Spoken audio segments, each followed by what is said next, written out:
Welcome to the AFR Saints channel, where we provide you daily content on your favorite team, the New Orleans Saints. Do us a favor and hit that subscribe button. Be sure to leave your comments below and smash that like button. Who dat?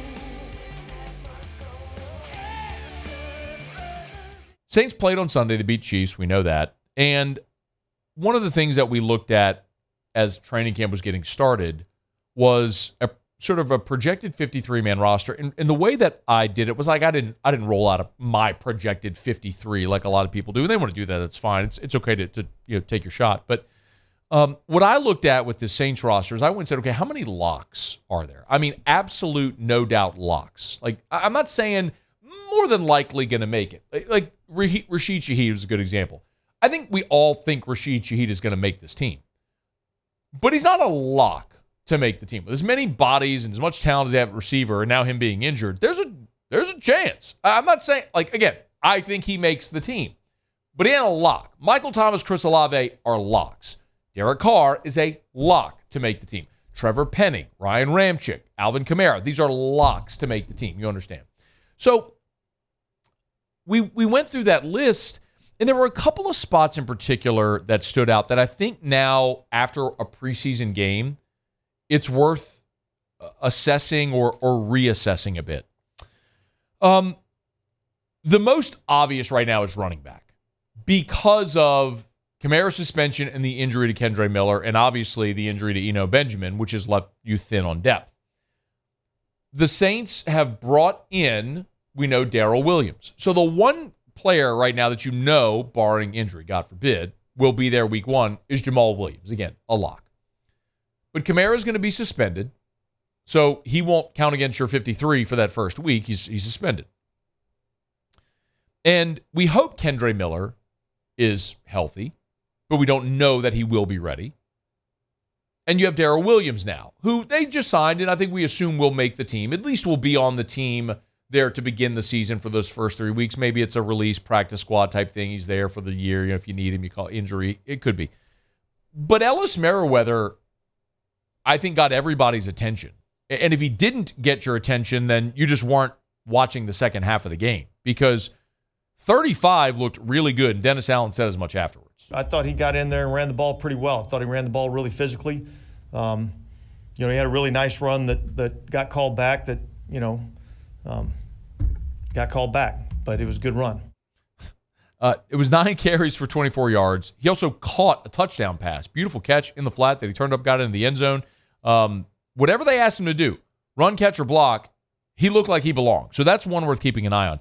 The other, which might be a bit of a surprise, y'all, but if you were watching, when that second unit went in, Nick Saldiveri was in at left guard. And I think there is a real question now about Calvin Throckmorton. I mean, the Saints used a fourth-round pick on Nick Saldiveri. And remember, they've got Trevor Penning now playing left tackle, and they've got Hurst kicked in to play guard.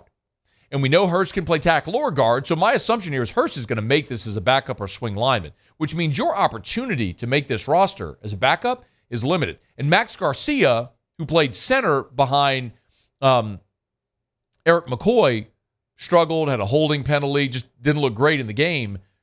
Maybe he's probably a cut candidate, but my bigger question here is Calvin Throckmorton, because Throckmorton has been that guy who's made this team and played and has started 20 games for you in his NFL career because of a lot of the injuries that we've seen in this team.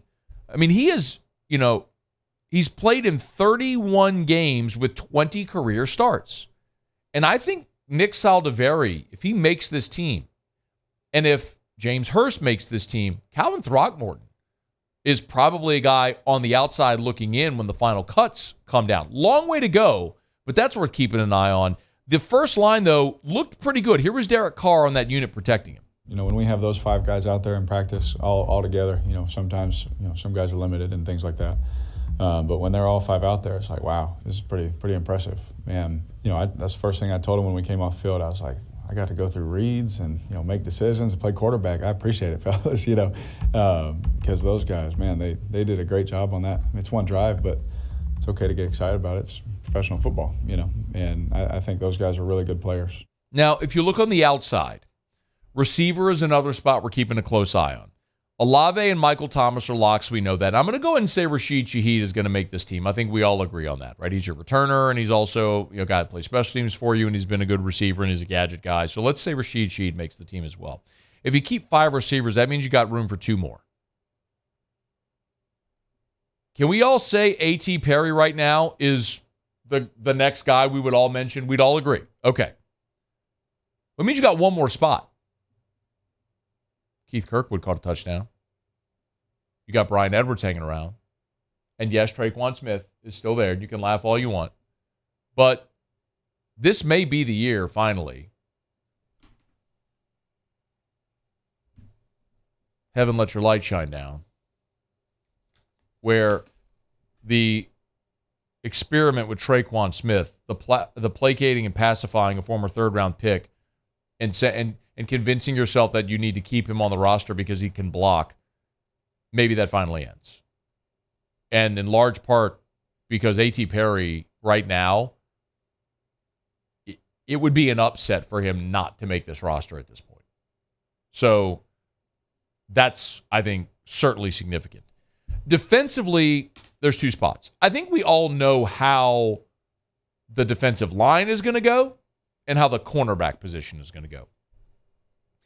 But your backups at linebacker and safety are super important because not only are these depth players and positions for you, but also guys that are going to play special teams.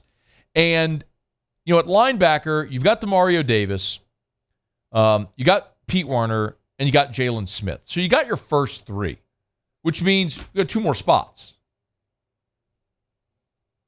Ty Summers played really well. Played 25 defensive snaps against the Chiefs. Had 13 special teams snaps. It's all according to Pro Football Focus. And is a guy that's played 4 years in the NFL, looked pretty good. Ryan Connolly is a guy that we highlighted here on the show Monday as a guy that flashed. Wore number 43, played really well at linebacker, tipped a pass, was good, was all over the field. Nephi Sewell is a guy that played well in the field and in special teams. And then you get to Zack Baun. So just like I mentioned Throckmorton and Tre'Quan Smith, a couple of guys that have been staples on this roster, we might look at Zack Baun and go, man, this experiment has run its course because they finally brought in guys that we know who the first 3 are with Davis, Werner, and Jalen Smith. And so the next guys are ones that have to be able to play the position, also help you in special teams. And the 3 guys I just mentioned, Summers, Connolly, Sewell, are all better options than Baun. Now, maybe one of those guys makes the roster, and Baun is sort of the last guy in. But I'll tell you, after just sort of mapping this out, Throckmorton, Tre'Quan, Zack Baun, I think are 3 guys who have had a role on this team for a while now, who very well could be cut when those roster cuts come down as we head toward week 1. So, again, just 1 week of the preseason. Not overreacting to 1 week of the preseason, but you have to react to it based on what you see. And as the sample size grows, you have more information, which can guide your decisions. And if you're just sort of looking at real-time, like if you're live betting, you're looking at real-time results or like probability charts. I think the probability charts for Throckmorton, Tre'Quan, and Zack Baun are all trending down after 1 week of the preseason. Hey, thanks so much for watching. Please leave your comments. I love to interact. And be sure to hit the red subscribe button below.